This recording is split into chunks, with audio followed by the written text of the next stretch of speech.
Je sais pas si vous êtes passé à côté, mais est-ce que vous avez entendu parler de Mouse PI for Hire? Oui, ma prononciation d'anglais c'est pas fou, mais on s'en fout. Passons au sujet principal plutôt.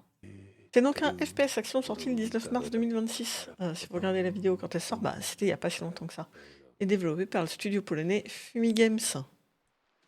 On y incarne Jack Pepper, une souris détective privée, ancien héros de guerre, mais ça, je vous laisse le découvrir en jeu parce que le but de cette vidéo, c'est pas de vous spoil. Le jeu a une idée un peu particulière qui a su tirer son épingle du jeu. C'est une animation rétro noir et blanc dessinée à la main, image par image, qui a dû représenter quand même un sacré taf. Petit truc plutôt sympathique, que ce soit au niveau des options graphiques et des options sonores, vous pouvez varier pour les graphismes au niveau du grain ainsi que du flou, et pour le son, je vous laisse voir directement dans la vidéo, pour accentuer ou diminuer le côté rétro, et comme ça vous pouvez réellement faire de l'ADA quelque chose qui vous ressemble et qui vous plaît le plus possible.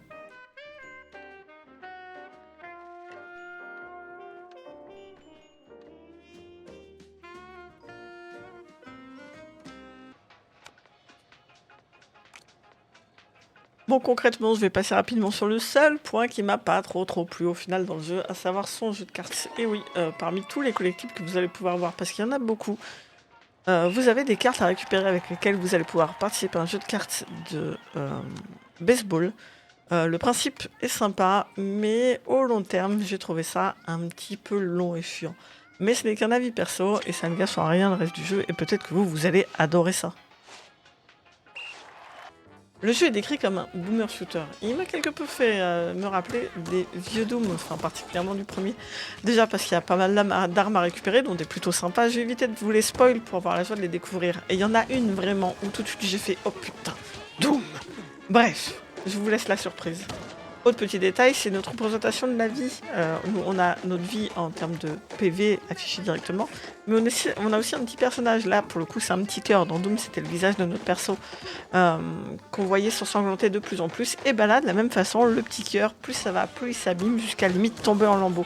Ça m'a fait quand même avoir un gros coup de nostalgie, et forcément, je pense que ça a joué dans mon appréciation du jeu.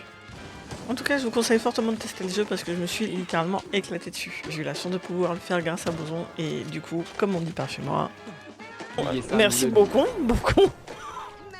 J'ai voulu faire merci beaucoup Boson, ça a donné merci beaucoup.